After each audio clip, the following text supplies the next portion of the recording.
Assalamualaikum warahmatullahi wabarakatuh.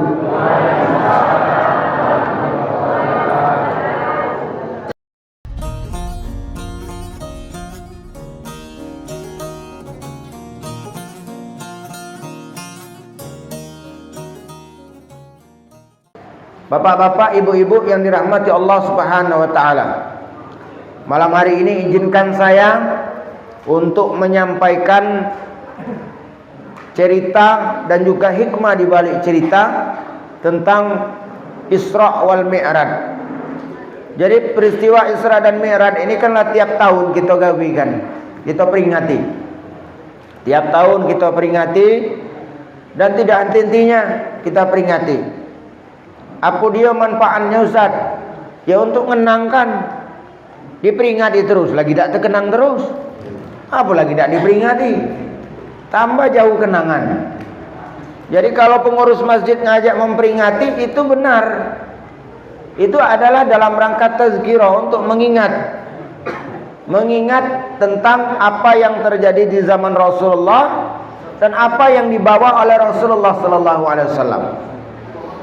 Malam hari ini mungkin tadi diguyur hujan, sedikit mulai terganggu niat. Lata niat nak pergi gara-gara hujan, iblis mesti kan, salah hujan kata kan. Kan mulai goyang dikit. Bapak Ibu sekalian, jadi perbuatan baik ini memang gangguannya banyak. Banyak.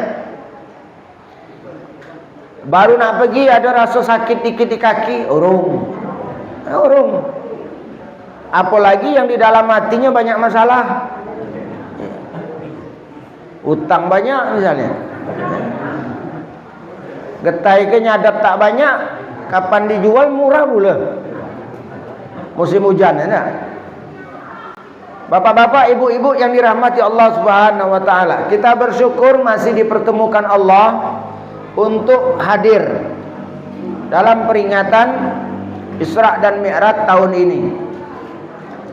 Dulu kita pernah tidak memperingati gara-gara Covid. 2019, 2020, 2021, 2022 baru bebas. Tidak bisa memperingati. Nah, sekarang kita dapat memperingati. Mudah-mudahan kalau dari memperingati ini pasti akan mendapatkan segala sesuatu yang baik untuk kita. Bapak-bapak, ibu-ibu yang dirahmati Allah Subhanahu wa taala, soal datang itu sudah dapat pahala, Pak. Walaupun ngantuk-ngantuk dikit masih dapat lagi pahalanya. Kalau materinya je kamu aku tak termakan dengan materi Ustaz Nur Hasan ini. Agak tinggi, tak termakan. Yang jelas di sini ada makanan. Itu yang cetok. Tak termakan dengan kajiannya, termakan dengan jeruk. Ya, adilah. Pahala dapat, ilmu dapat, makanan dapat. Apa lagi kurangnya? Cuma kadang-kala kita tidak bersyukur. Mending nunggu di rumah. Nunggu di rumah nonton TV. Kebetulan kopi habis. Sedikit orang rumah galak pemarah pula. Tambah pergi ke masjid lagi. Ilmu dapat, silaturahmi dapat, makanan pun dapat. Cuma kadang-kala orang memilih yang jalan yang salah. Akibat apa? Karena bisikan iblis tadi untuk menggoda kita. Tak usah lagi. Itulah Isra Mi'raj itu. Jadi kita mengenal peristiwa Isra dan Mi'raj. Banyak istilah yang kita pakai, bahkan ada yang menggampangkan. Mi'raj. Nak mana yuk? Nak Mi'raj. Ya kan? Iya. Yang penting jangan Mi'raj, baik. Kalau Mi'raj urusannya lain. Mi'raj maulud kan? Nah, Isra wal Mi'raj itu ada dua kata yang menjadi gabungan. Isra itu perjalanan Nabi Muhammad SAW di bumi, minal Masjidil Haram ilal Masjidil Aqsa. Itu di bumi. Masjidil Haram itu ada di Mekah, Masjidil Aqsa itu ada di Palestina yang sekarang sedang perang. Ya, Pak Ari sedang perang. Masjid Aqsa itu sedang diperebutkan, Pak Ari. Karena di Masjidil Aqsa itu ada 3 situs. Ada punya orang Yahudi, ada punya orang Islam, ada punya orang Kristen. Maka berebut. Karena memang agama tiga ini asal usulnya sama, yaitu dari Allah Subhanahu wa taala. Agama Yahudi dari Nabi Musa, agama Nasrani dari Nabi Isa alaihissalam, agama Islam dari Nabi Muhammad sallallahu alaihi wasallam. Sumbernya Allah Subhanahu wa taala. Cuma agama Yahudi itu dulu benar, tapi sekarang berubah karena mereka merubah keyakinan. Disuruh menyembah Allah, dia nak nyembah yang lain, nyembah sapi.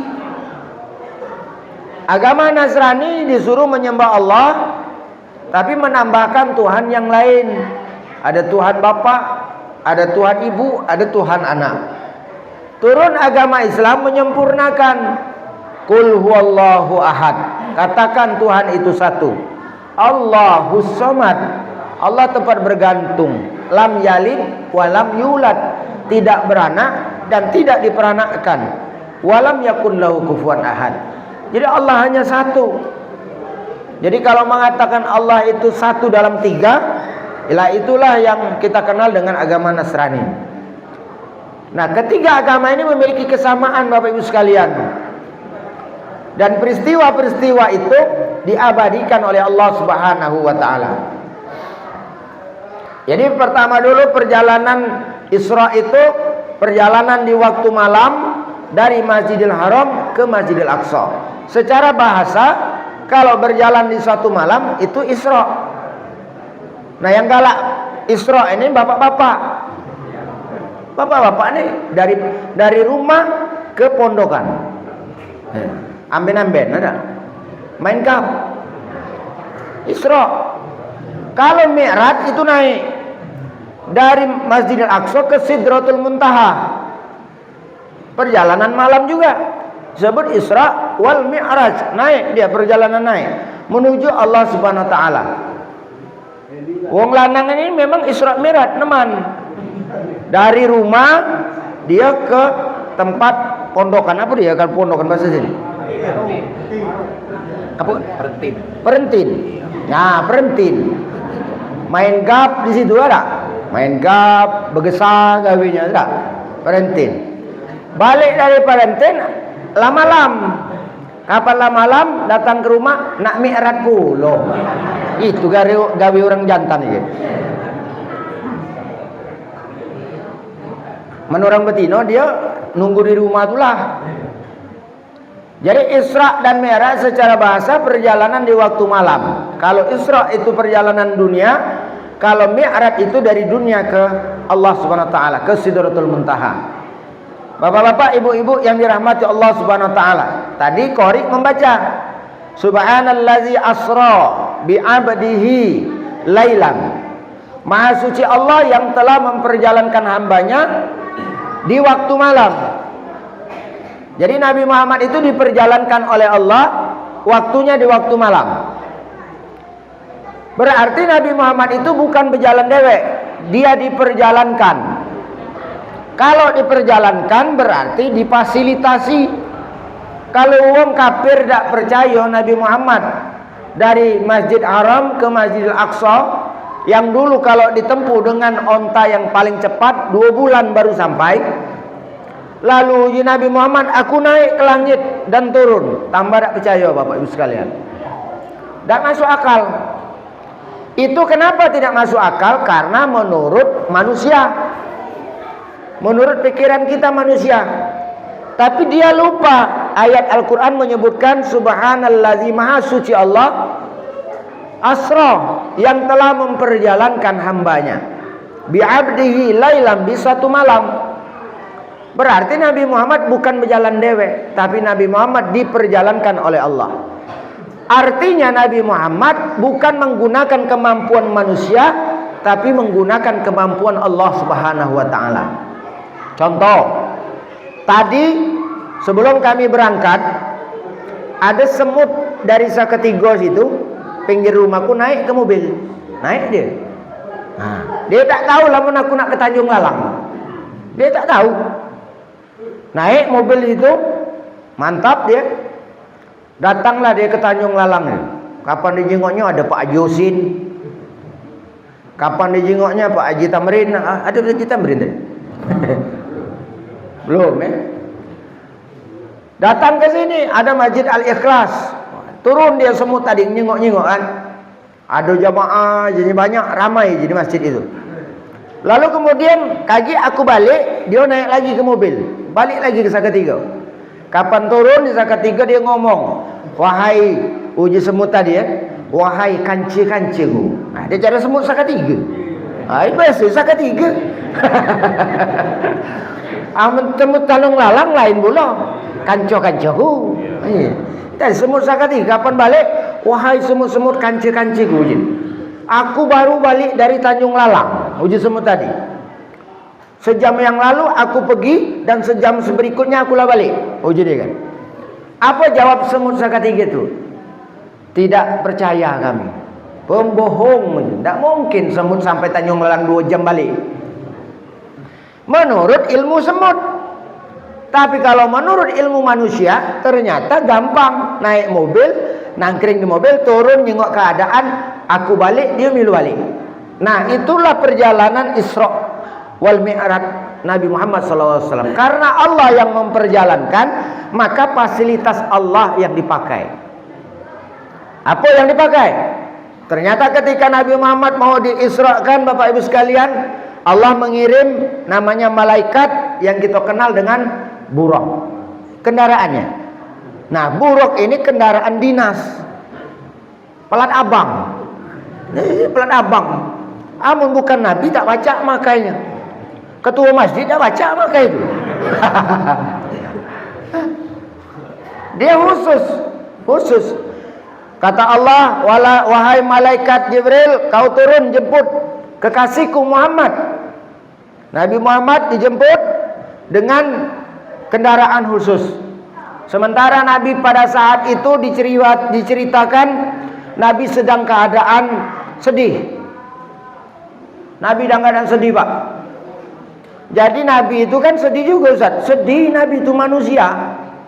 Ngapa Nabi sedih? Waktu itu pamannya meninggal, Abdul Muthalib.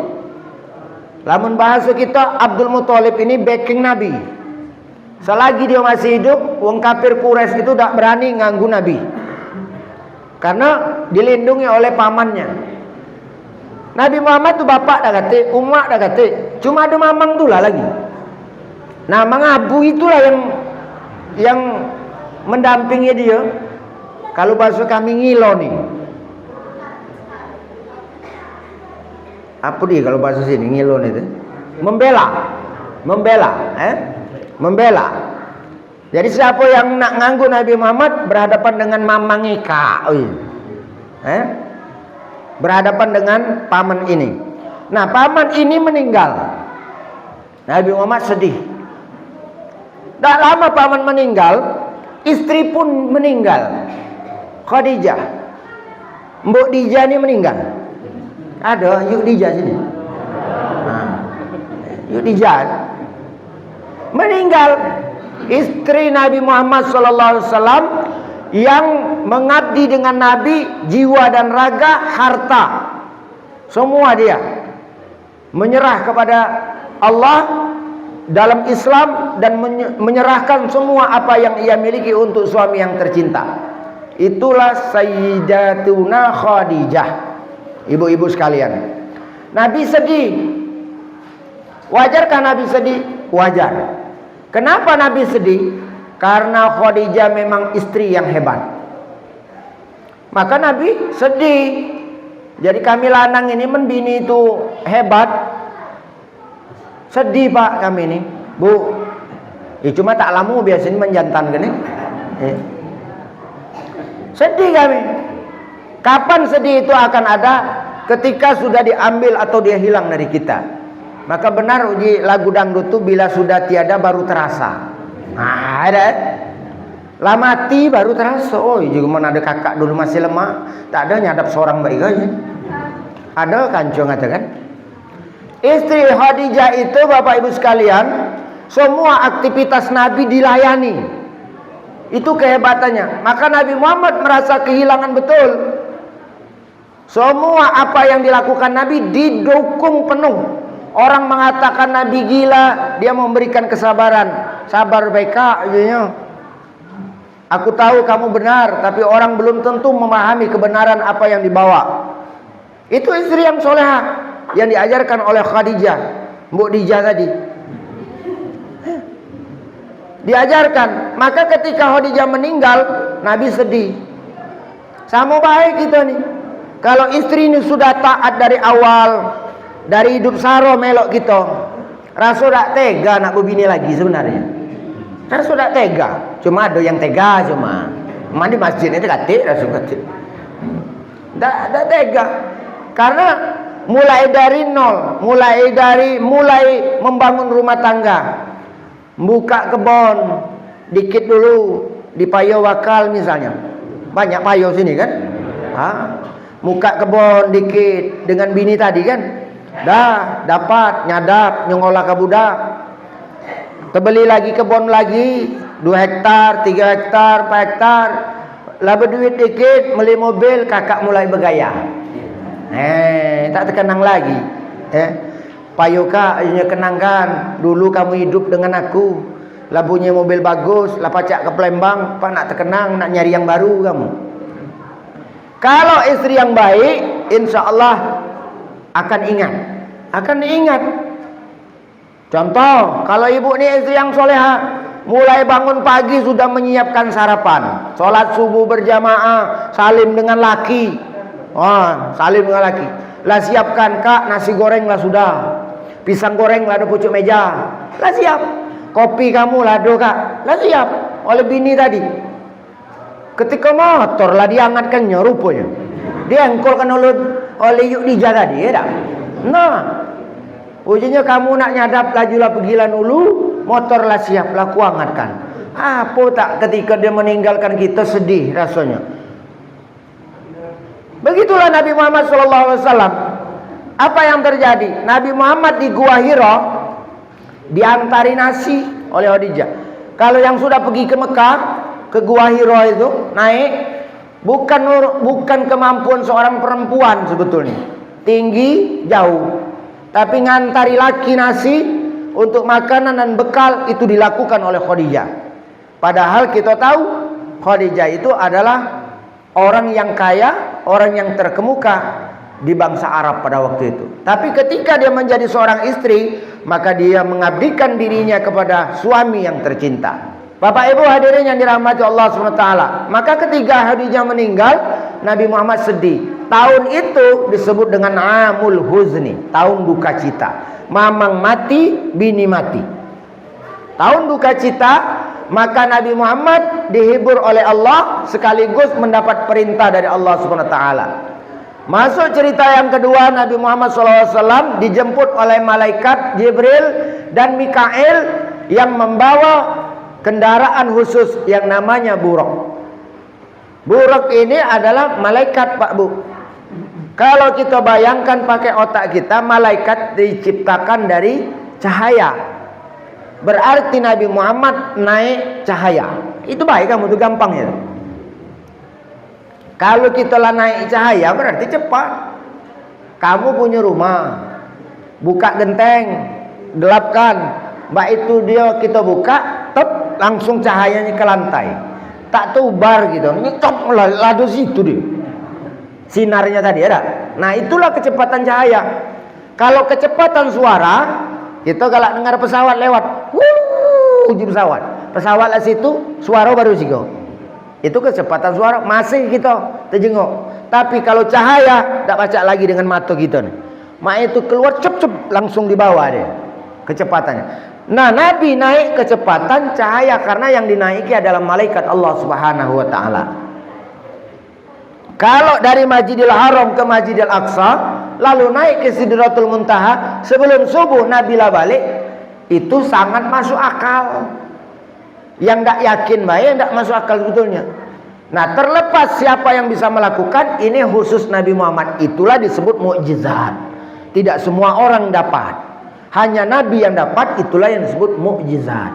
Kalau kita dapat galuh, tak mukjizat lagi deh. Seluruh orang pacak, seluruh seluruh sahabat bisa. Enggak lagi. Karena khusus untuk Nabi maka disebut mukjizat. Bapak Ibu hadirin yang dirahmati Allah Subhanahu wa taala. Dari situ Nabi mulai berangkat. Tapi Nabi sebelum berangkat uji malaikat Jibril, "Ya Nabi Allah Muhammad, engkau harus disucikan dulu batinmu." Nabi Muhammad dibelah dadanya dalam riwayat. Setelah dibelah dada, diambil jantungnya, dicuci dengan air Zam-Zam. Dicuci, setelah itu dimasukkan lagi kembali. Kira-kira itu operasi lah. Tapi ini operasinya tak usah dibayangkan. Mana operasinya? Ladingnya cak mana? Tak tahu pokoknya. Kita meyakini cerita itu adalah cerita yang sahih dalam hadis-hadis yang sahih. Dioperasi oleh malaikat Jibril, lalu kemudian dikeluarkan, dicuci dengan air Zam-Zam, dimasukkan lagi, lalu diisi dengan ilmu, diisi dengan hilmu. Itu apalah? Ilmu, kebijaksanaan, kecerdasan, semua diisi. Hikmah juga dimasukkan ke dalam batin Nabi Muhammad SAW. Dinyatakan suci, baru Nabi Muhammad naik ke atas burak. Apa maksudnya Bapak? Sebelum menghadap Allah kita disuruh bersuci. Itulah wudhu. Sehari-hari kita semayang wudhu. Jadi nak menghadap Allah itu wudhu, toharo, bersuci. Yang belum mandi, mandi, suci dulu. Yang belum mandi wajib dulu. Mandi sunat mungkin ya, kalau kotor, hilangkan najis. Itu ajarannya. Balik dari nyadap, masih mampu getah, mandi dulu kaki sembahyang. Kalau malaikat hendak marah, aja malaikat bau mambunya. Pak mana nak nyatatnya aku. Makanya disuruh bersuci, lahir dan batin Bapak Ibu sekalian. Lahir disuruh bersuci, batin disuruh bersuci. Itulah disebut toharo. Ada 3 yang tohara itu. Ada istinja, ada wudhu, dan ada mandi wajib. Istinja, uji kita bercewok, harus bersih. Kalau kamu wudhu, kemek tak bercewok, tak resih, maka tak sah. Mohon maaf, kita di hutan galak berkebun kan masih galak. Singgahnya sanggol-sanggolah batang kayu. Apalagi orang jantan kan ya. Sehingga mana ada batang kayu, mulai nyenderkan batang kayu. Tak bertemu dengan air, disebatkan ke batang, kepak.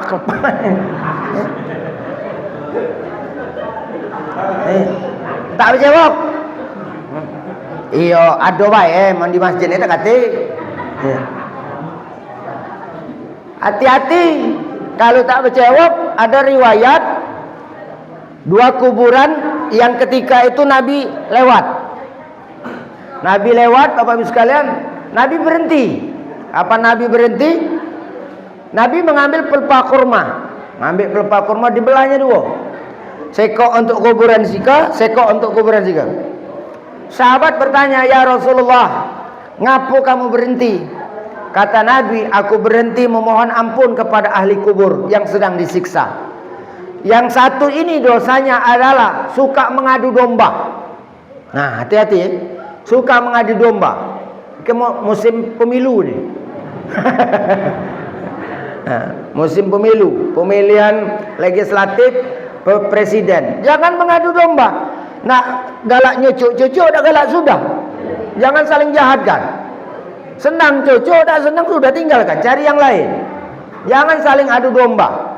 Contoh ini, yang satunya kata Nabi adalah kalau dia beristinja, dah galak bercewok yang ini nih. Yang tadi, kalau bahasa kami kepet ini. Dia galak bercewok kan. Nah, jadi dah galak bercewok, masalah ternyata Bapak Ibu sekalian. Uji kita biasa weh. Karena Islam sudah mengajarkan kalau dak katik banyu daun. Cuma hati-hati daun, jangan daun kemadung. Gatal. 4 sudah dipoletkan, nah, sehingga berjoget. Boleh daun Bapak Ibu sekalian, boleh. Boleh.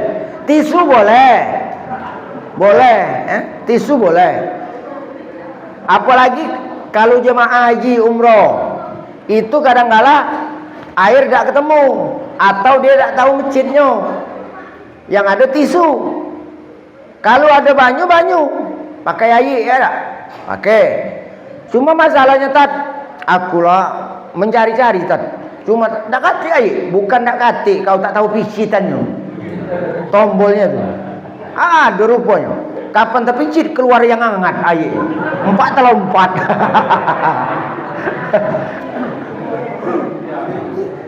Di hotel itu kan kalau ada air hangat, air dingin. Itu masalah terpincit dengan hangat itu sudah selesai. Ceto mentelompat. Maka Islam ajarkan tidak ada air boleh dengan batu, tidak ada air boleh dengan daun, tidak ada air boleh dengan sesuatu yang kering yang bisa menghilangkan dari najis. Tidak harus air. Kalau tidak kata air. Jadi artinya ada solusi lain untuk istinja. Tapi jangan tidak istinja. Kalau kita tidak istinja, tidak bercewok, lalu ngambil uduk langsung sholatnya tidak sah karena kita membawa najis. Itu Bapak Ibu sekalian. Jadi sholat itu dimulai dari syarat sholat. Uduk yang benar itu adalah syarat sholat. Jangan uduk kayak kepak-kepok. Wajah uduk, tangan sampai siku. Nah yang masalah tuh galak kaki. Tercah bunyinya. Payung kusuk dikit. Kalau kaki belum termasuk ke lubang-lubang tadi. Hingganya Terus air, hati-hati dengan air. Kalau air sedikit mustakmal, kamu punya air seember, tak jadi seember itu nak uduk dalam itulah, nak pakai gayung. Jangan masuk lagi banyunya. Menurut Imam Syafi'i, mustakmal tidak sah sholatnya. Kalau air sedikit maka pisahkan. Dikit. Kalau airnya mengalir terus, boleh kita mengalir. Nah, itu uduk mengalir. Kalau banyunya banyak, semeter kali semeter, tinggi 50 cm, boleh kamu untuk uduk langsung. Airnya lebih dari 2 kula. 1 kula itu 60 kali 60 kali 60, tinggi 60, lebar 60, dalam 60. 1 kula. Kalau airnya lebih dari 2 kula, maka kamu boleh masuk lagi banyu tadi. Tapi jangan sampai mengubah air itu menjadi tidak bersih lagi. Misalnya banyu banyak, sebak besar, cuma kamu sudah ngubah getah. Langsung baik kamu nyuci di situ, bau kan banyu itu. Nah itu berubah namanya. Karena berubah dia menjadi tidak sah lagi kita pakai. Jadi Bapak Ibu hadirin yang dirahmati Allah Subhanahu wa taala. Nah, itu perintah yang diajarkan pertama. Soal mandi wajib, soal sholat dengan wudu, kalau dak kate banyu kan tayamum. Itu bukti dak ate alasan dulunya. Tayamum pakai debu. Nawaitu tayammuma li istibahatis shalah. Jadi tayamum itu beda dengan wudu, Ibu Bapak. Dia kalau nak tayamum waktu sholat masuk dulu. Tak baca kamu waktu maghrib belum datanglah tayamum. Tak baca. Dia nak Allahu Akbar. Masuk waktu maghrib baru tayamum. Tayamum di lantai, di dinding. Jangan ben di muka kancok. Numpangnya tayamum. Debu ya. Di mana banyak debu? Di dinding ini pasti ada debu. Pasti ada debu di lantai, tepuk. Kan cuma tayamum wajah, plek wajah, tangan. Kanan untuk kiri, kiri untuk kanan, tayamum. Sudah, jadi tak kati alasan sebetulnya. Kalau nak semayang, kalau nak sholat tuh. Tapi kalau tak galak semayang banyak tuh alasan. Ngatakan kotor aku. Ngatakan kata ayi misalnya. Kata banyu. Itu banyak alasan. Nah ternyata sholat ini diberikan alternatif oleh Allah Subhanahu wa ta'ala. Tinggal mau atau tidak. Itu diajarkan Nabi. Tayamum, kalau nak aku ini belum mandi wajib tapi banyu udah kata.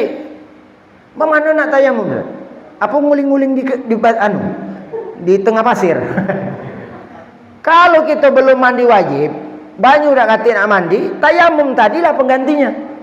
Tayamum itu mengganti mandi wajib, mengganti wudu kalau tidak ada air.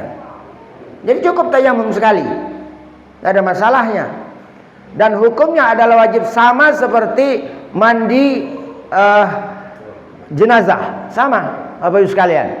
Jadi kita mandikan jenazah itu sama pecah mandi wajib. Mohon maaf, ini misalnya ada, kita tahu orang rumah kita semalam itu tidur barengan dengan kita, 4 subuhnya mati, taruh lah itu ada. Nah kamu tahu belum mandi dia, belum mandi wajib, mati subuh kan. Nah ngatakan tanpa mana nak mandikan wajib, dia lah mati. Mandi jenazah itu adalah mandi wajib. Ngapa dia dimandikan jenazah? Karena dia tak pacak mandi lagi. Dia tak pacak mandi seorang. Pacak mandi seorang, dia mandi seorang dulu. Aku jadi masih mandi wajib kan ini. Nah, jadi mandi mayat itu ialah mandi wajib dalam konteks untuk menghilangkan hadas besar dan dalam kewajiban orang yang hidup terhadap orang yang mati. Jadi Bapak Ibu hadirin yang dirahmati Allah SWT, ikalah pecahnya kamu tuh. Belum masuk semayang, baru masalah wudhu, Isra Mi'raj, lenak jam 9 lewat 10.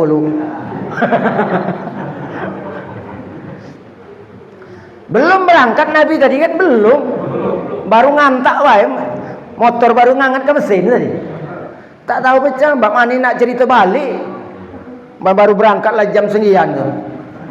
Ibu bapak hadirin yang dirahmati Allah SWT, pokoknya goyor kawe. Kalau aku bercecah terus, kamu silakan. Ada makanan sambar-sambar, ada minum tegakkan, kaki begal kunjurkan. Tidak masalah. Yang kepengen ngudut-ngudutkan. Santai bae, baju budak pakar ya. Yang penting ilmu masuk. Akor? Terus membaca. Bapak Ibu hadirin yang dirahmati Allah Subhanahu wa taala. Singkat cerita, itulah ajaran toharoh, bersuci. Maka Nabi dibelah dadanya, berangkat Nabi. Berangkat naik burak. Lalu ketika di atas perjalanan, Nabi melihat ada yang bersinar terang. Ditunjukkan oleh malaikat Jibril. Kata malaikat Jibril, ya Rasulullah, itu adalah kuburan orang yang menjaga imannya. Turun Nabi dengan malaikat Jibril. Dilihat itu kuburan Masyitoh. Untuk menunjukkan kepada Nabi, wahai Nabi Allah Muhammad, ini adalah umat terdahulu Masyitoh yang menjaga keimanannya walaupun digoreng, direbus oleh Fir'aun, oleh raja, tetap imannya kuat. Tak berubah dia. Kalau imannya menyatakan ini yang benar, maka dia bertahan. Tak ada rusak oleh duit 100-200. Itu kan tak udah kan. Kaji lah tahu mana kau tak benar. Kapan datang duit 200 ngobah. Tak kata iman namanya. Harus punya iman, punya keyakinan ini yang benar, kita dukung yang benar. Soal kalah menang itu bukan urusan kita. Yang penting kita milih yang benar menurut kita. Amulah kita milih yang benar masih kalah, lah itulah takdir Allah. Yang penting kita sudah bersikap kepada yang benar, berpihak kepada yang benar. Ini yang dicontohkan oleh riwayat Nabi Ibrahim alaihissalam. Ketika Nabi Ibrahim alaihissalam dibakar dalam api, burung pipit warawiri ngambil banyu dengan paruh yang kecil. Burung pipit, ngambil banyu, semprotkannya ke api tadi kan, tempur dan uji cecak, sudah api tak mati ain tak api itu oleh kau kan. Uji burung pipit, kau apa dia gawenya? Aku ngidupkannya. Kapan api uji cecak tadi. Sama lah ini takkan hidup api oleh tiupan kau. Cuma uji burung pipit, aku berada pada pihak yang benar. Soal api mati tak mati bukan urusan aku. Yang penting aku berpihak pada jalan Allah. Itu Pak. Jadi jangan pernah mengatakan, ya suara sikok beraji suara sikok itu. Karena ada tanggung jawab dunia dan akhirat. Maka lakukanlah pilihan yang baik dan benar. Aku tidak mengarahkan kamu nak kemana-mana. Iya. Yang penting pikirkan yang benar. Yang ngajak lemak, yang ngajak kepada kemaslahatan umat. Itulah yang mesti dijaga dalam masalah pemilihan yang sebentar lagi akan kita laksanakan. Nah, Bapak Ibu hadirin yang dirahmati Allah Subhanahu wa taala, jadi kita langsung masuk ke cerita tadi. Nabi Muhammad berangkat, di situ turun melihat itu kuburan Masito. Lalu berangkat lagi, Nabi Muhammad SAW melihat satu tempat yang bersinar terang. Ujinya Jibril, apa dia itu? Nah, kalau macam itu kita mampir dulu. Mampirlah Nabi Muhammad dengan malaikat Jibril, sholat 2 rakaat. Ini nanti tempatmu akan berhijrah. Dan itulah yang kita kenal dengan sekarang, Madinatul Munawwarah, kota yang bersinar. Jadi karena dia dijenguk Nabi itu bersinar terang, kota Madinah itu. Nama dulu adalah Yasrib. Yasrib nama aslinya. Tapi diberi nama oleh Nabi Madinatul Munawwarah. Munawwarah itu, munawwar itu bersinar, berkilau. Jadi itulah sejarahnya. Nanti kata malaikat Jibril, kau akan ada di situ. Perjuangan agamamu akan ada di situ. Lanjut cerita Bapak Ibu sekalian, sampailah Nabi Muhammad ke Masjidil Aqsa. Sampai ke Masjidil Aqsa, ternyata sudah ditunggu oleh para nabi dan rasul. Riwayat itu dalam hadis disebutkan Nabi sudah ditunggu dan diminta untuk mengimami sholat. Tidak usah nak ditanya Masjidil Aqsa dulu cak mana pecahnya, tak usah. Yang penting kita meyakini bahwa itu adalah hadisnya sahih. Terlepas itu kenyataan dalam bentuk alam nyata ataukah dalam bentuk imajinasi, itulah sebuah keyakinan. Karena semua yang benar tidak mungkin dapat kita buktikan dengan mata kepala, tapi perlu kita yakini. Jadi kalau gawi agama ini Bapak Ibu sekalian, kalau nak terjengok mata kepala, susah kita nak yakini. Karena tidak semua yang mampu kita yakini itu mampu kita buktikan dengan mata kepala kita. Maka orang kafir lah yang melakukan itu. Ketika Nabi Muhammad nanti ditanya, itu orang kafir yang menanya, tidak mungkin sih kamu pacak pergi ke situ. Maka Nabi Muhammad SAW sampai di Masjidil Aqsa diminta menjadi imam. Tapi setelah dia menjadi imam, Nabi Muhammad diperintahkan untuk naik ke Sidratul Muntaha. Sebelum ke Sidratul Muntaha, Nabi Muhammad SAW diberikan 2 gelas air. Satu air susu, yang kedua adalah air arak ataupun anggur. Kata malaikat Jibril, silakan minum. Nabi Muhammad berpikir, yang mana nak ku minum ini? Pilih. Nabi Muhammad mengambil air susu. Maka yang arak ataupun yang anggur tadi ditinggalkan. Setelah itu Jibril bercerita, kalau engkau ambil arak tadi ataupun yang anggur tadi, maka yang akan terjadi umatmu mabuk kali gini. Untung kau ngambil susu, cuma tak kacil susu malam bicara.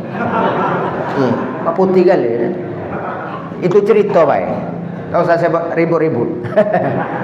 Bapak Ibu hadirin yang dirahmati Allah Subhanahu wa taala. Dalam riwayat diceritakan lalu naiklah Nabi ke Sidratul Muntaha. Kapan naik ke Sidratul Muntaha? Hadirin yang dirahmati Allah Subhanahu wa taala. Naik ke langit pertama, Nabi Muhammad bertemu dengan Nabi Adam.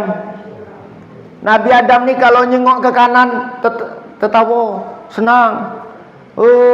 Tertawa. Kapan nyengok ke kiri, Nabi Adam nangis.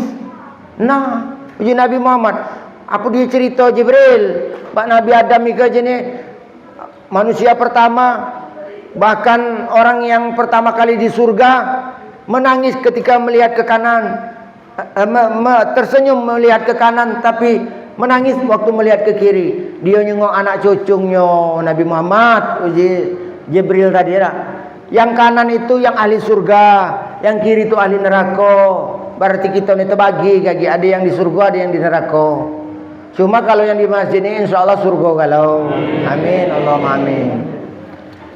Cuma kalau kamu nak ke surga, ya mati dulu. Iya, tak bertemu ke surga, masih hidup lagi. Gancang-gancang mati nak bertemu. Katakan kamu kepengen surga, pengen Ustaz. Kapan nak pergi? Pokoknya bakari ke lah, mati dulu juga. Tak baca ke surga, tak melewati pintu kematian. Mati dulu baru baca bertemu surga. Surga kuburan adalah taman Raudhah min Riyadil Jannah. Kalau dia neraka, pangkuan neraka itu hawiyah. Itu yang ada di kuburan. Nah, nanti baru di akhirat kita ketemu yang hakiki, yang diceritakan dalam Al-Quran. Bapak-bapak, ibu-ibu, hadirin yang dirahmati Allah SWT. Di sini Nabi Muhammad menceritakan apa yang dialami dan nanti akan kita temui saat Nabi Muhammad SAW melihat dalam Isra dan Mi'raj itu, dia ketemu dengan umat yang nyadap tak berhenti-henti. Kira-kira kan, nyadap mulai di pangkal, kapanlah sampai ke ujung, pangkal penuh lagi batok lapu tadi. Terus berputar, tak berhenti-henti. Nah ini apa ini? Nabi Muhammad bertanya dengan Jibril, inilah umatmu yang sering membaca subhanallah, walhamdulillah, wala ilaha illallah, wallahu akbar. Ada kebun rupanya kita di situ. Kebun itu metiknya kaki, kebun itu nyadapnya kaki, tak berhenti-henti. Yang kebun subhanallah, yang kebun alhamdulillah, maka PTP itu benar. Ada kebun ditulisnya alhamdulillah. Oh, jadi kebun PTP itu kan. Nah, itu dia tuh kendaknya itu. Kebun subhanallah. Itu kebun di surga kan itu. Cuma tak tahu yang muatnya terti tak ada kendak itu. Di PTP itu. Aku kapan lewat itu juga dia ini bagus juga idenya ini. Cuma tahu tak kendaknya itu. Itu masalahnya. Kebun subhanallah, di kebun alhamdulillah. Memang itu yang kita, jadi mengambil panen tidak berhenti-henti. Itulah hambamu nanti yang banyak berzikir pada Allah. Jadi dia terus mendapatkan pahala itu, tidak berhenti-henti.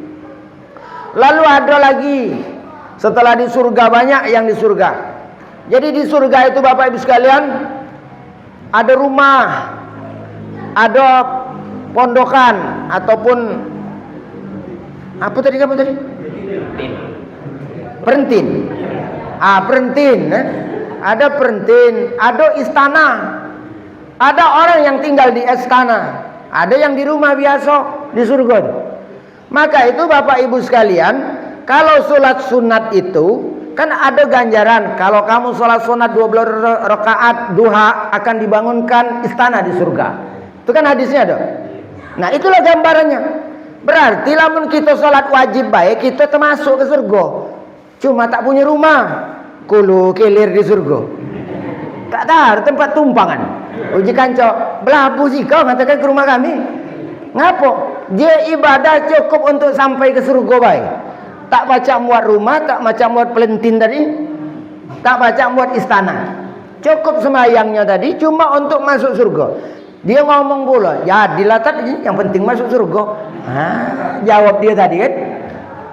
Ini siapa orang ini? Orang yang tidak mau mengerjakan amal-amalan sunnah. Dia ngambil wajibnya baik. Semayang loh. Dengan dalil ngatakan, yang penting wajib lah lewat. Jangan lupa itulah bisikan setan. Jadi setan itu menggoda umat manusia ini sesuai levelnya Pak.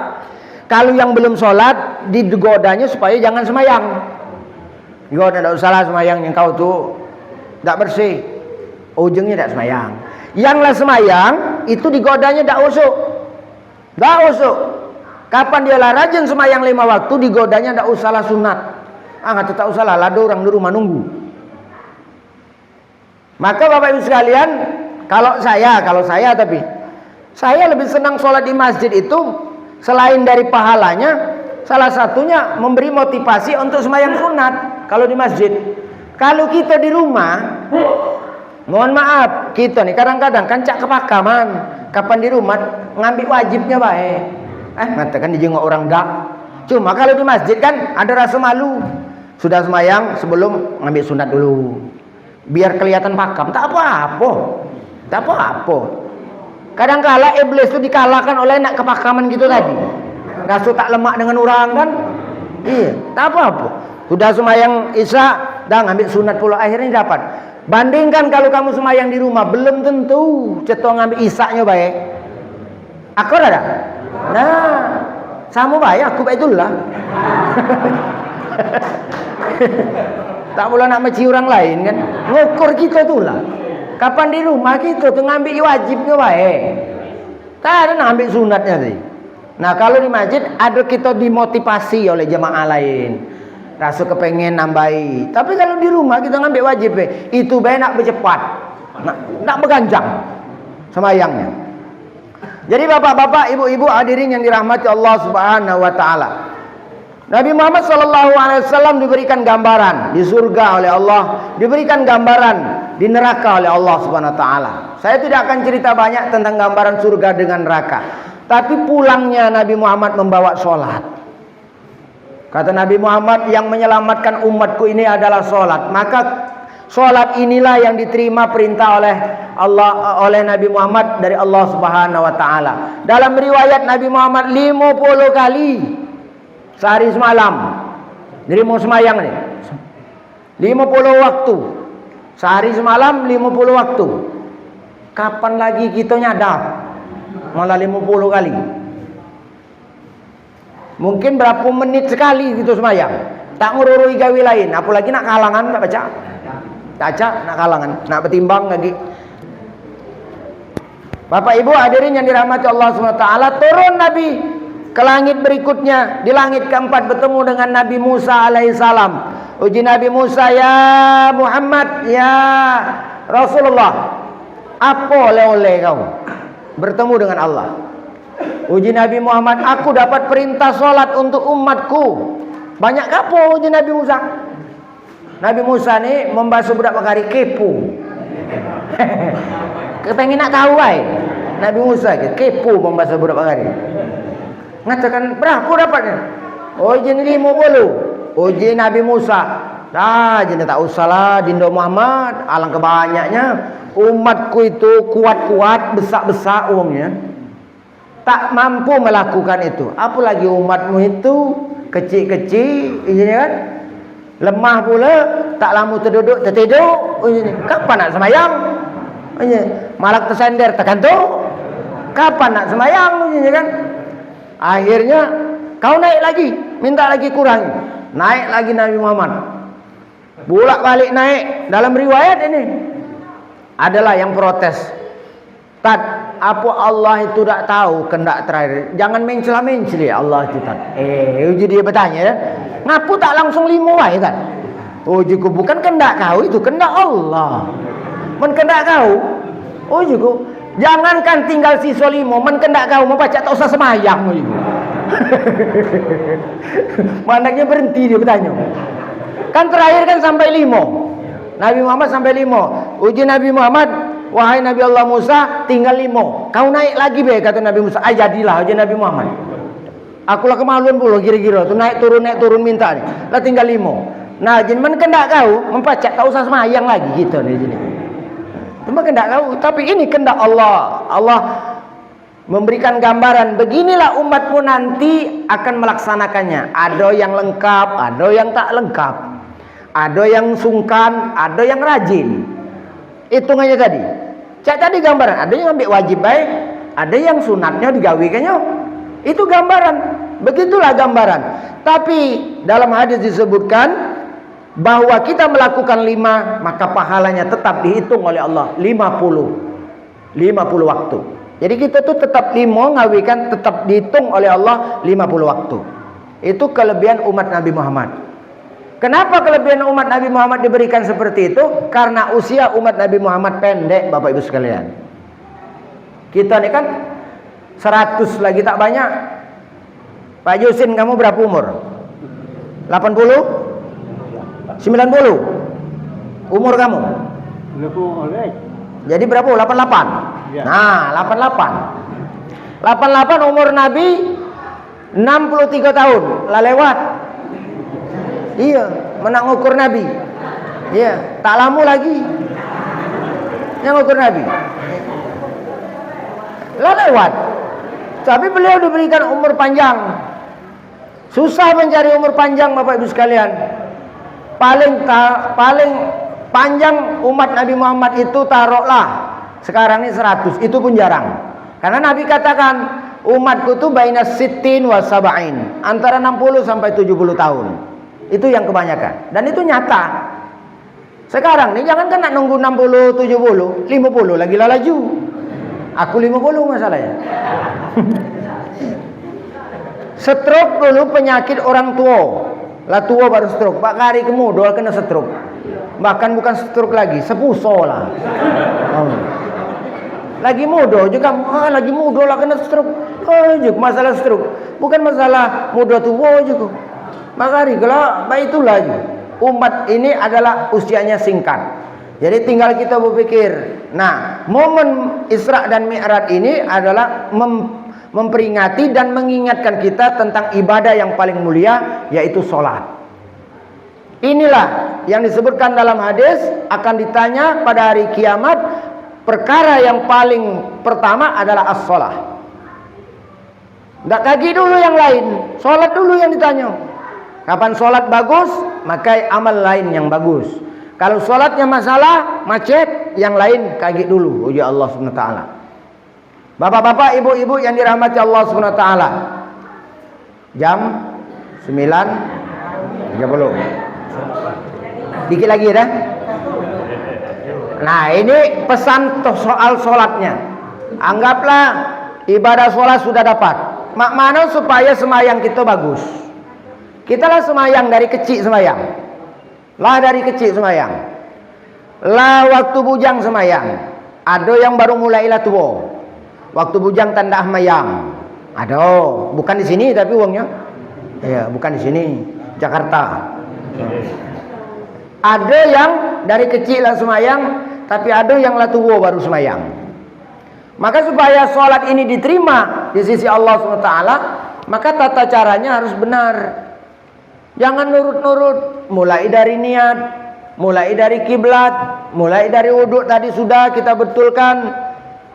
Masalah sholat ini akhir-akhir ini agak susah. Di masjid pun susah Bapak Ibu sekalian. Masjid ini untuk jamaah paling kencang 2 shaf. Kalau tidak sebaris lagi tidak penuh. Semayang wajib nih. Di mana-mana. Bukan nyari jamaah yang susah, kadang-kadang nyari imam juga susah.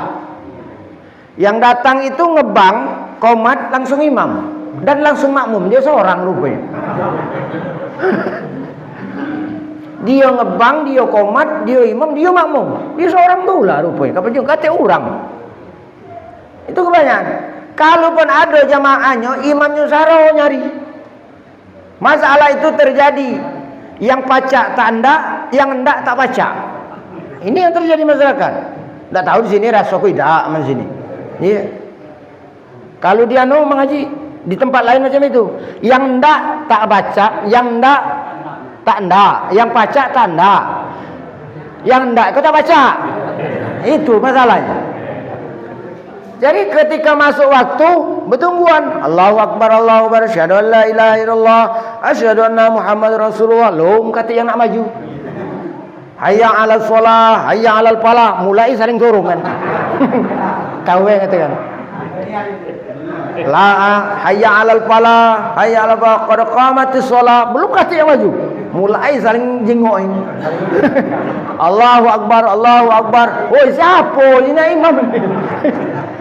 Susah mencari imam. Karena tadi yang bisa tidak mau, yang pacak tak endak. Dak kalah datang ke masjid padahal dia baca.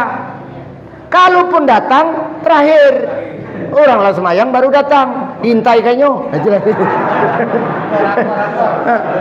Ada ya itu. Kalau kita pacak, tanggung jawab dengan umat ini. Maju gitu. Bukan dikatakan oh ini sombong, bukan. Tanggung jawab kita bisa, yang lain mungkin kurang bisa, kita yang maju tanggung jawab.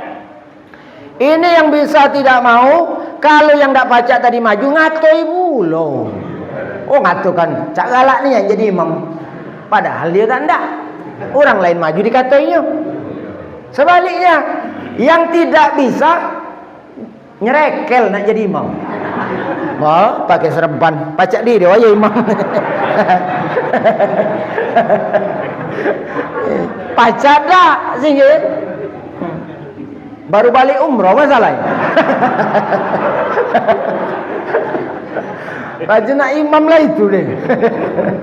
Awak pacak dah macam Fatihah lagi tak lurus. Bapak Ibu hadirin yang dirahmati Allah Subhanahu wa taala. Jadi memang bagus juga sebetulnya. Kalau ada tradisi kita balik umroh, balik haji, nak pacak itu bagus itu. Untuk menyemangati. Kalau dulu orang pergi haji itu, Bapak Ibu sekalian, memang harus ditempa dulu. Belajar dulu dengan kiai. Karena kalau dia balik, dia pasti disuruh minta doa, jadi imam. Kalau dulu, kalau sekarang dah. Jangan takut kamu nak pergi haji nak umroh, dah suruh orang. Tanda tak usah ada apa-apa. Jangan nak ngurung nak umroh. Kalau suruh imam, tak apa-apa. Cuma bayar so tak lemak. Misalnya kita pakai kepiah putih, orang pasti ngatakan suruh Pak Haji berdoa. Padahal dia baca doa sapu jaga tulah Rabbana atina fid dunya hasanah. Bapak Ibu hadirin yang dirahmati Allah Subhanahu wa taala. Mulai dari rangkaian Allahu Akbar. Salat itu kan niat. Tanpa mano niat yang lurus. Niat itu di hati sebetulnya. Ma khatara fi qalbil basar. Apa yang bergetar di dalam hati. Tapi dipandu dengan lidah untuk mengucap Allah. Pada saat itu niat mulai naik. Allahu Akbar. Nah, saat itu niat dalam hati, usollinya sudah kita ucapkan, saat itu kita menyatukan niat. Allahu Akbar. Nah, soal naruh ini banyak Pak Bu. Ada yang di tengah sini, ada yang ke bawah dikit, ada yang ke pojok, ada yang cak nak nyekek. Di situ. Ada yang di pinggir juga. Tak di pinggir boleh? Boleh. Ngapu tak boleh? Dulu waktu Nabi perang, Nabi pernah naruh di pinggir. Itu perang. Lamun kamu tak perang, tak usah. Iko kena ada pedang dulu. Nah, itu kendaknya. Iko perang tak ada sih kena duit iko. Iko nak nyadap tak ada. Akibat nurut-nurut baik, ya. Akibat nurut-nurut baik. Ya ikuti yang masyhur, tengah. Kiri di dalam, kanan di depan. Jadi kiri di dalam, kanan di depan, tak berubah. Walaupun tahun berubah, tak berubah. Itu kaifiah solat. Harus betulkan niat lurus. Supaya niatnya lurus, tinggalkan semua aktivitas. Supaya aktivitas tertinggal, mantapkan dulu. Ibu-ibu yang lagi masak, matikan kompor. Anaknya mantapkan dulu. Nah, titipkan asukan dulu. Jangan sampai kaki sambil gawe yang lain. Itulah yang terjadi. Sambil nyaga hidangan, semayang maghrib. Lakinya mandi, tinggal di lebak. Tinggal di lebak dia kan cerita ya dah. Nah, boleh ikan besar yang sudah dipanggang. Sebelah siku. Kapan semayang? Uji bininya, aja cara bini semayang seorang, lakinya lagi mandi. Ya jadi agak kuat dikit. Bismillahirrahmanirrahim. Mulai kucing marah. Mbak mana lah aja nak ngusir kucing gitu. Maka dia ngambil bacaan Qul huwallahu ahad Allahus. Macu ayat sambil ngusir kucing. Semayangnya sah tak ada? Tak sah. Karena ngururui gawi lain. Yang kedua, semayang tapi nyimbat orang datang. Semayang nyimbat orang datang. Allahu Akbar rakaat 1 sudah, rakaat 2 sudah, lah 2 rakaat tengah-tengah. Datang yuk dijah tadi. Tak assalamualaikum jadi dijah tadi. Kita sedang semayang. Rupanya yuk dijah nak ngantari duit cair. Duit pinjaman yang mekar sekarang itu. Yuk ujungnya aku nak nganjuk ke duit yang kamu pinjam tuh. Yuk. Dan semayang takut kalau tak injuk kata tadi. Semayang tadi kuatkan Allahu Akbar. Katakan tunggu aku dan semayang. Kira-kira itu kan. Maka niat kita sudah berbicara dengan orang luar. Itu mengganggu sudah. Jadi tak kata komunikasi. Kalau nak usuk. Yang bakal mengganggu motor parkirkan, simpan. Jangan semayang dengan Allahu Akbar. Motor hilang loh kak motor. Tak akan usuk kamu. Tak akan usuk. Simpan dulu. Masalahnya Bapak Ibu sekalian, hadis Nabi mengungkapkan panjang hadisnya, matannya. Diungkapkan oleh Nabi, ketika kamu sholat, iblis akan menggoda kamu. Yang lupa menjadi ingat, yang ingat menjadi lupa. 2 hal dalam hadis itu. Yang lupa jadi ingat, yang ingat jadi lupa. Coba kamu ingat, kita semayang sebelumnya tidak terpikir nak nyari jilbab. Tak terpikir besok hari Minggu nak kondangan. Waktu belum semayang tidak terpikir. Waktu semayang Allahu Akbar, mana lagi jilbab baru nabang dulu. Pas semayang terpikir. Tak baca iblis mesej ini. Kau besok nak kondangan. Jilbab mana dah pakai? Maka kamu terpikir, mendak salah di gerobak depan. Nyari jilbab yang semayang. Begitu sudah sholat, cepat-cepat ya. Nah, akhirnya kan nak cepat-cepat sholat tadi. Nak bercepat, nak nyari jilbab tadi. Begitu sudah sholat, rupanya tergantung. Oh, itu dia mengatakan. Semayanglah jadi masalah. Mengingatkan sesuatu yang lupa. Sebelumnya kita tidak katik mikirkan itu, tapi dihadirkan. Lalu yang kedua, melupakan yang mestinya ingat. Semayang zuhur 4 rakaat, semayang asar 4 rakaat, semayang isya 4 rakaat. Kapan rakaat ketiga dan keempat? Allahu Akbar 3 apa 4? Jadi gitu kan? Galaknya dulu itu. Samu bae rupa.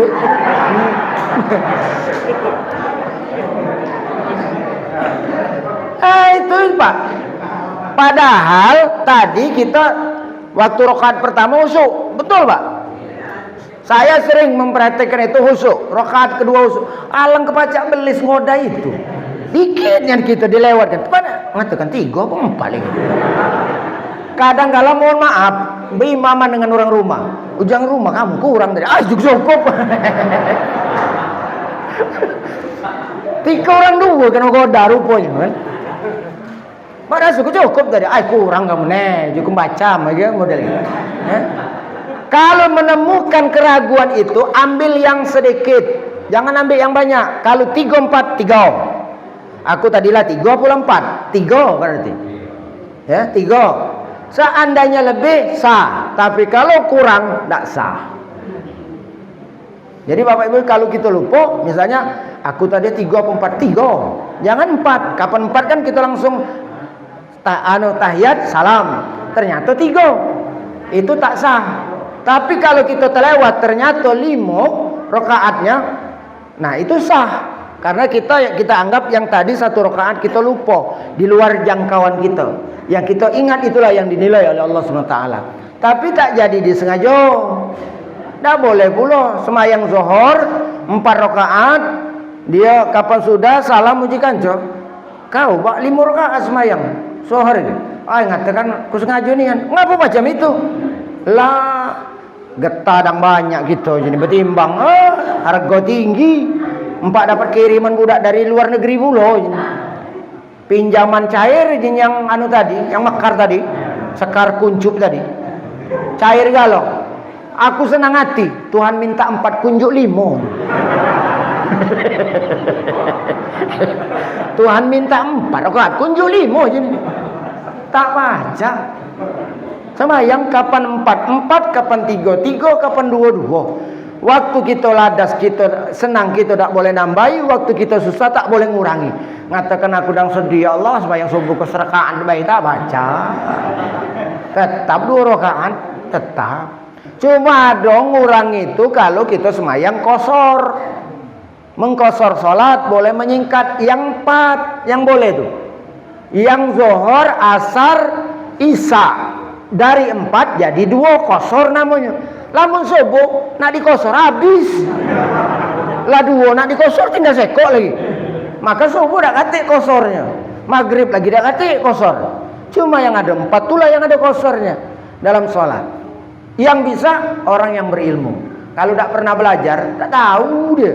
No ngapu kan ngapu mamang mbak semayang zuhur 2 rakaat. Rupanya dia musafir kan. 2 rakaat dikosor namanya. Bapak-bapak, ibu-ibu yang dirahmati Allah SWT, sudah ngangkat takbir maca Fatihah wajib. Wajib. Kamu tak maca Fatihah batal salatnya.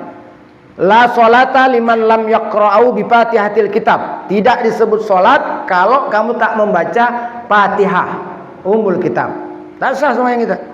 Nah, masalah Fatihah ini penting. Yang tadi ada yang nyerekel maca Fatihah tak baca. Tak lurus. Alhamdulillahi rabbil alamin.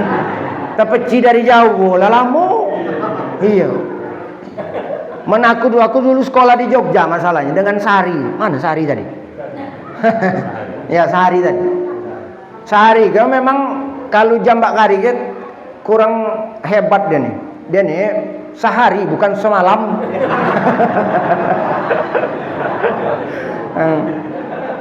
Dia semalam, nah dia hebat malam ya kan, bermain dia.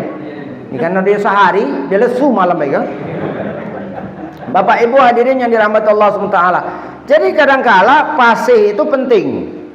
Siapa Ustaz yang paling bagus jadi imam? Satu, fasih, bacaannya bagus. Kedua, dia punya ilmu agama. Nah yang ketiga baru tua. Umur tua, ilmu agamanya bagus, fasih, baru tua. Di kita kan nunggu nulu ke tua. Kapan tua kita suruh imam, padahal gigi habis. Alhamdulillah. Kapan semayang terawih tak suruh imam tak datang lagi. Bukan di siko, bukan.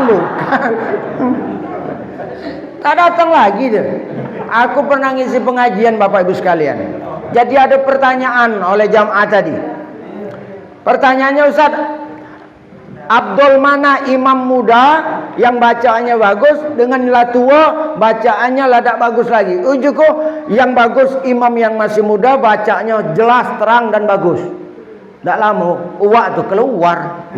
Ujuku yang iko yang tembak budak tadi.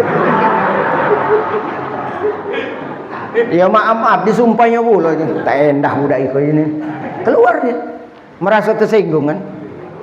Tak usah kalau kita lah merasa pasinya lah berkurang, suruh yang silakan, kita makmum. Tetap, jadi itu kesadaran kita. Mungkin masanya telah berakhir, giliran yang muda-muda pula kan. Itu malah bagus kesadaran seperti itu. Jangan kapan ndak imam lagi ke masjid lagi tak ndak. Nah kacau lagi model macam ini. Bapak-bapak, ibu-ibu yang dirahmati Allah SWT, baca surah Al-Fatihah baik dan benar. Kita makai bismillah sampai ghairil maghdubi alaihim waladdallin, amin. Benar harus baca. Alhamdulillahirabbil alamin, ain. Ar-Rahmanir Rahim, hanya kecil. Maliki yaumiddin, iyyaka na'budu wa iyyaka nasta'in. Ada iyanya, ada sabdu. Jangan iyyaka na'budu wa iyyaka nasta'in. Sabdu tidak dipakai. Wa iyalah mati, tinggal wapet.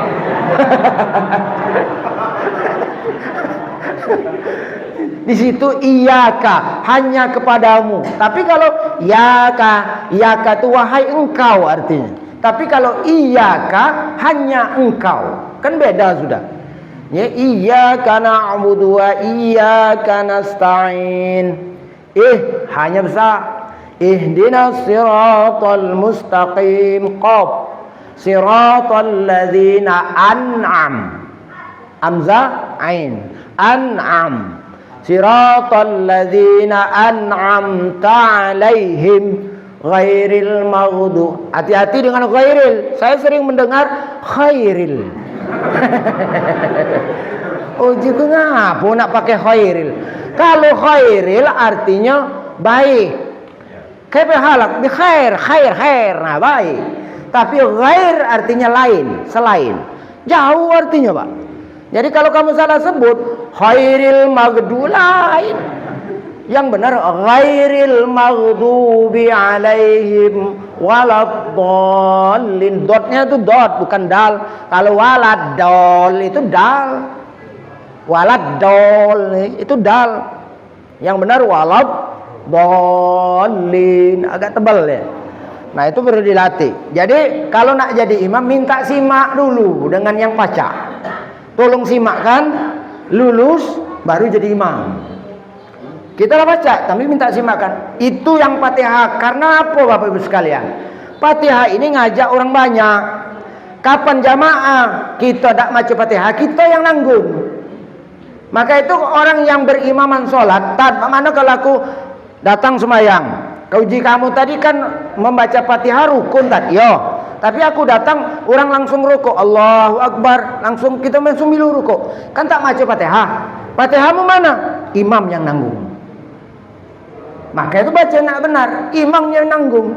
Kita tak baca Fatihah, makmum tak baca Fatihah, yang nanggung imam. Jadi Bapak Ibu hadirin yang dirahmati Allah Subhanahu wa taala, mudah-mudahan bagi bapak-bapak selain dari Fatihah tambahi hafalannya. Jangan kul a'udzu kul huwallahu ahad, kul a'udzu birabbil falaq, kul a'udzu birabbin nas. Tambah sekali lagi inna atau inna. Kalau kemalun dengan orang rumah, kapan sedang semayang di rumah? Allahu Akbar. Kapan rakaat pertama? Kul huwallahu ahad, Allahu somad, lam yalid walam yulad, walam yakul lahu kufuwan ahad. Rakaat kedua cetok kul a'udzu birabbin nas. Lah tahu bocorannya orang rumah. Yang itu lapal. Tambahi sekok-sekok ada. Aja orang rumah kamu kalau ada peningkatan, ngapu ngatakan ada hafalan baru. Ada hafalan baru. Jangan nyanyi hafal terus. Kapan ada pengantin baru, hafalan nyanyi lain. Ke imam itulah tambahi sekok. Ada perbendaharaan hafalan. Ya. Bapak-bapak, ibu-ibu hadirin yang dirahmati Allah Subhanahu wa taala. Hari lamaram, aku balik jauh, kamu balik segala. Mudah-mudahan apa yang saya sampaikan ini walaupun santai memberikan satu makna untuk memperbaiki ibadah sholat kita. Kalau ada sumur di ladang bolehlah kita menumpang mandi. Kalau ceramah kurang panjang undang baik sekali lagi. Demikian, wassalamualaikum warahmatullahi wabarakatuh.